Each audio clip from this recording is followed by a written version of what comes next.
343 have just announced their latest expansion for Halo Wars 2, Awakening the Nightmare. And it looks like our Flood friends are back and they're creepier than ever.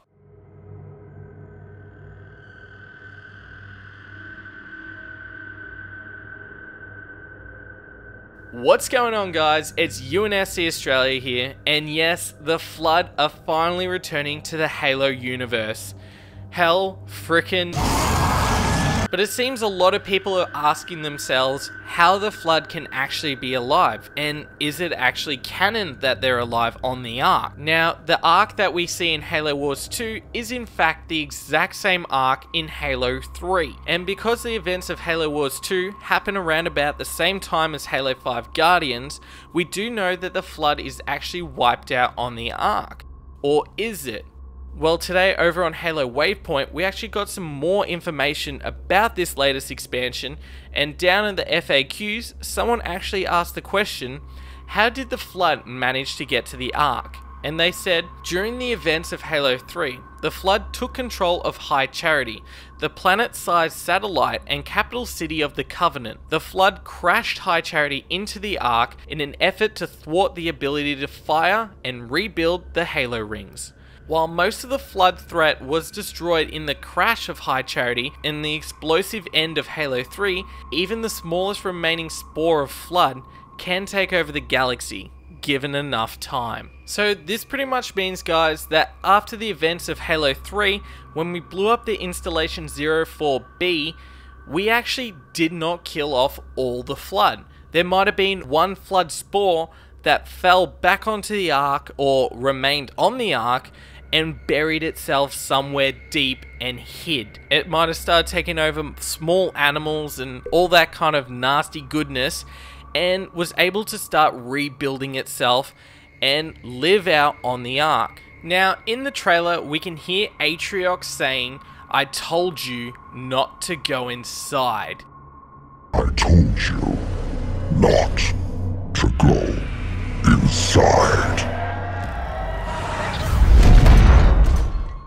Which leads us to believe that Atriox knew the Flood was down there. Maybe Atriox has already fought off against the Flood and decided it was better to barricade it in, to keep it secure, and then move on with other things that were taking his main focus, i.e. the Spirit of Fire arriving on the Ark. Maybe that explains why in the Halo Wars 2 campaign, he tries to bargain with you. He tries to get you to just leave. Your troops fight with a tenacity that almost matches my Jillalhane brothers. I'm impressed. You and I are survivors, and I respect that. So I offer you a boon.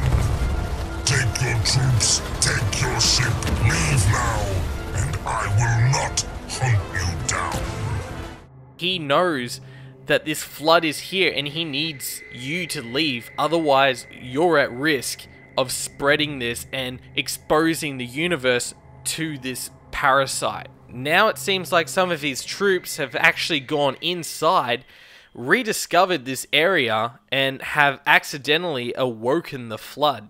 Now, I find this really cool because it opens up a whole range of new possibilities and new things that could happen. I'm really interested to find out if Atriox knew the Flood was down there and what his initial response to it was, whether or not he thought he could control it or whether he was really scared by it and wanted to work out how to eliminate the Flood before it spread too far. So not only are we getting a new campaign with this DLC, we're also getting a lot more. 2 new multiplayer leaders, 2 new multiplayer maps, and Terminus Firefight, a unique new competitive mode where players build both bases and armies to defend and survive against an onslaught of enemy forces. Now, this expansion will be available this fall and will set you back $19.99 US. Well, that's the end of the video, guys. Hopefully you enjoyed it. If you did, don't forget to leave a like and subscribe if you haven't already.